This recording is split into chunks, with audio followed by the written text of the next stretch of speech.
Joining me today is New Hampshire Representative Neal Kurk, who's chair of the House Finance Committee. Neal, I think one of the major issues that we're going to face, and maybe I'm wrong on this, but I don't think I am, is the Medicaid expansion.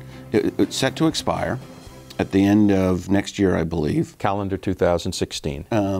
Which is June of 16? Is no, that? No, December calendar. 31st, 2016. So if it doesn't get reauthorized, I don't know how many millions or hundreds of thousands of people in New Hampshire are going to, hundreds of thousands, can't be millions. About 40,000 people. Are going to be off that enrollment. Let's make sure we understand that while there are 40,000 people who are on the expanded Medicaid program, should that not be extended, many of those will be eligible for traditional Medicaid, the plan that we've always had, as a result of changes that were made in eligibility standards for that program. So I don't have numbers, but not all of those 40,000 people will suddenly be uninsured.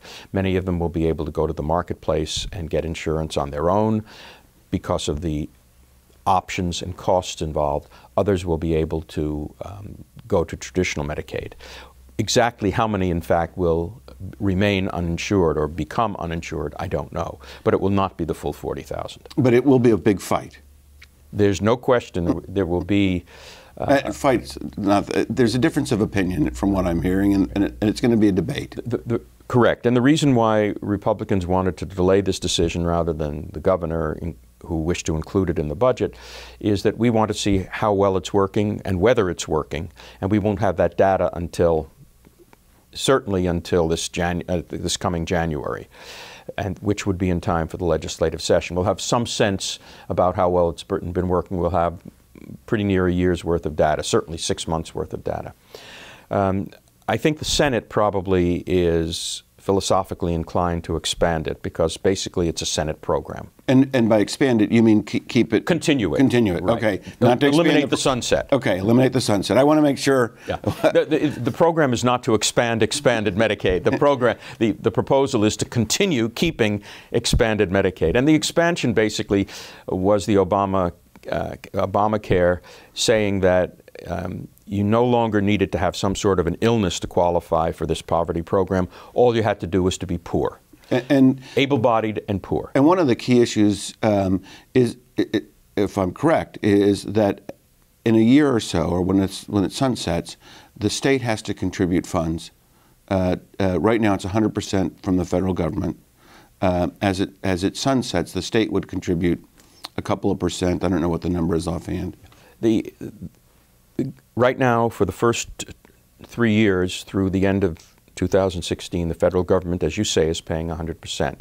After that, that percentage declines until by 2020, the state would have to pay 10%.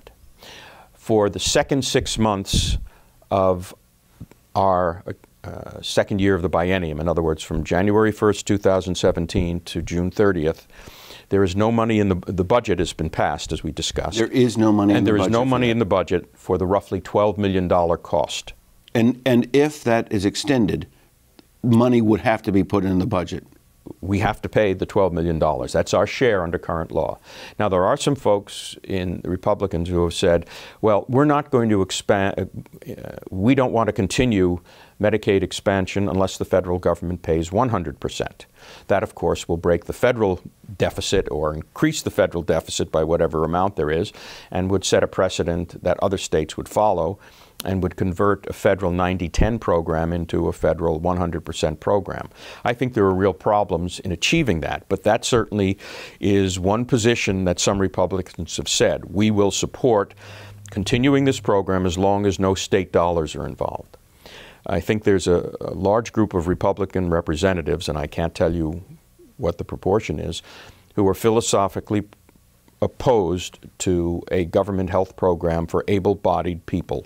For under any circumstances. Under any circumstances. This is bad public policy. This is a country that's not built on entitlements. It's built on individual aspirations and individual work and your achievements. And when you're successful, you can buy all sorts of things, including health insurance. Now, there are other people who feel that health insurance is in some way an entitlement, and no civilized nation should possibly go without insuring all of its citizens. We're about out of time. Will it pass or not? At this stage, I would say no, but that's really a dicey answer to the question because there's a lot to happen between now and then. Well said, John. Okay, Neal, we are out of time. When we return, there's going to be a potpourri of issues, so please stay with us.